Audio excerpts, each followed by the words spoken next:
Hello my dear subscribers. உங்கள் எல்லாருக்கும் இந்த வீடியோவில் நான் வந்து ஒன்று பண்ண காட்ட போகிறேன். ஒரு சின்ன ரெசிபி தான். இந்த ரெசிபி எங்கே பண்ணுவாங்க அப்படின்னு சொல்லி யாருக்காச்சும் தெரியுமா? தெரிஞ்சால் வந்து கமெண்ட் பண்ணுங்கள்.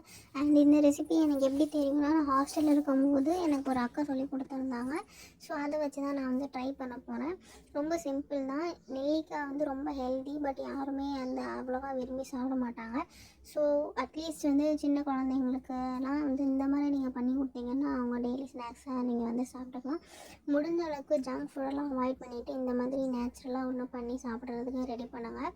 இதுக்கு தேவையான ஐட்டம்ஸ் என்னெல்லாம் அப்படின்னு சொல்லி பார்த்தா, நெல்லிக்காய், அப்புறம் வந்து பச்சை மிளகா, சால்ட் வந்து கல் உப்பு எடுத்துக்கோங்க.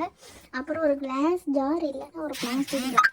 இவ்வளோ தான் வந்துட்டு இதுக்கு தேவையான மெட்டீரியல்ஸ். இதில் என்ன பண்ணணும் அப்படின்னு சொல்லி பார்த்தா, அந்த நெல்லிக்காயெல்லாம் சின்ன சின்னதாக இந்த மாதிரி கட் பண்ணி போட்டுக்கோங்க. நீங்கள் வந்து 4 சைஸ்லேயுமே கீறி கூட போட்டுக்கலாம். பட் நான் ஏன் இப்படி கட் பண்ணி போடுறேன்னு நீங்கள் இந்த வீடியோவில் பார்த்துருந்தாலே தெரிஞ்சிருக்கும். நான் வந்து எங்கள் வீட்டில் உள்ள குட்டி ஜார் எடுத்துட்டேன். ஸோ அந்த நெல்லிக்காய் வந்து ஃபுல்லாக உள்ளே போகலை. அதனால் நான் வந்து அதை குட்டி குட்டியாக வெட்டி போட்டுக்கிட்டேன். நீங்கள் மோஸ்ட்டாகவே இதை வந்து இந்த பெரிய நெல்லிக்காயில் ட்ரை பண்ணுங்கள். சில இடத்துல குட்டி நெல்லிக்காய் தான் கிடைக்கும். பட் அந்த நெல்லிக்காயிலையும் நீங்கள் ட்ரை பண்ணுங்கள். பட் அதை விட இது டேஸ்ட்டு நல்லாயிருக்கும். ஏன்னா அதை கொஞ்சம் நல்லா புளிக்குமா, ஸோ அதை விட டேஸ்ட்டு கொஞ்சம் நல்லாயிருக்கும். ஸோ டேஸ்ட் நல்லாயிருக்குங்கிறதுனால நீங்கள் இதையே ப்ரிஃபர் பண்ணுங்கள். அப்புறம் இந்த ரெசிபி வந்து நீங்கள் ஒரு நெல்லிக்காவெல்லாம் நல்லா குட்டி குட்டியாக போட்டுட்டு நம்ம சோக் பண்ணக்கூடிய ஒரு டியூரேஷன் வேணால் ஒரு 2 டேஸ் வந்து நீங்கள் அப்படியே அந்த பாட்டிலை தொடாமல் வச்சுருந்தாலே போதும், அது ரெடி ஆகிடும். ஃபஸ்ட்டு நெல்லிக்காவை நல்லா ஃபுல்லாக கட் பண்ணி போட்டுட்டு, அதுக்கப்புறம் இந்த பச்சை மிளகா நான் வச்சுருக்கேன்ல, அந்த பச்சை மிளகாவையும் நீங்கள் வந்து கொஞ்சம் குட்டி குட்டியாக கட் பண்ணி போடுங்க.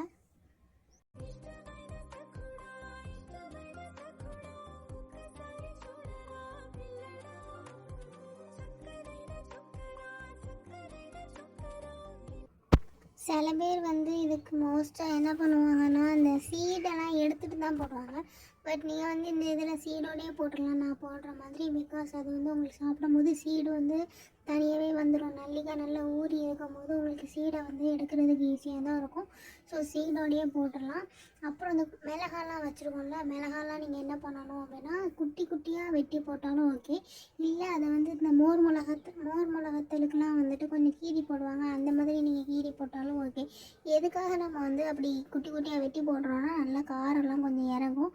ஸோ அதுக்காக நம்ம வந்து அதை கீரி போடுறோம். மிளகாவில் இருக்கக்கூடிய அந்த மேலே ஒரு குச்சி மாதிரி ஒரு காம்பு இருக்குல்ல, அந்த காம்பையுமே நீங்கள் வந்துட்டு பிச்சு போட்டுருங்க. பிகாஸ் அப்புறம் அது வந்து என்ன ஆயிரும் அப்படின்னா, உங்களுக்கு அந்த நெல்லிக்காயோட அது ஒரு மாதிரி சம்டைம்ஸ் ஒரு எப்படி சொல்கிறது, அந்த நெல்லிக்காயோட கலர் சேஞ்ச் ஆகிறதுக்கு வாய்ப்பு இருக்குது. அதனால் நீங்கள் அந்த இதை கூட கிள்ளி போட்டுருங்க. அண்ட் அதை மோஸ்ட்டாக யூஸ் பண்ணாமல் இருக்கிறது சமையலுக்கு கூட. அப்புறம் இதெல்லாம் போட்டுட்டு நீங்கள் வந்து சால்ட்டு போடுங்க.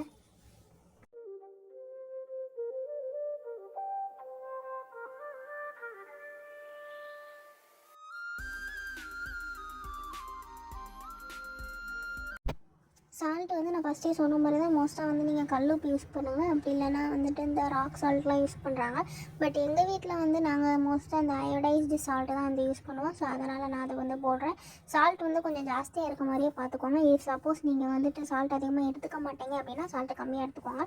தண்ணி வந்து அந்த ஜார் ஃபுல்லாக, அந்த நெல்லிக்காய் மேலேருந்து அந்த ஜார் ஃபுல்லாக இருக்கிற மாதிரி தண்ணி ஊற்றிக்கோங்க. தண்ணி ஊற்றிட்டு டேஸ்ட்டு பார்த்துக்கோங்க. டேஸ்ட்டை பார்த்துட்டு அந்த ஜாரை நல்லா எப்படி நான் ஷேக் பண்ணுற மாதிரி நீங்கள் ஷேக் பண்ணி வச்சுக்கோங்க. இப்போ அந்த ஜாரை வந்து ஒரு 2 டேஸ் அப்படியே வச்சுட்டு நெக்ஸ்ட் ஆஃப்டர் 2 டேஸ் நீங்கள் அதை டேஸ்ட் பண்ணிங்க. வாவ் எம்மி, லைஃப் டைம் நீங்கள் வந்து நெக்ஸ்ட் ட்ரை பண்ணிகிட்டே இருப்பீங்க. இந்த மாதிரி நிறைய வீடியோஸ் வேணும்னா நம்ம சேனலை சப்ஸ்கிரைப் பண்ணுங்கள். டாடா, பாய் பாய்.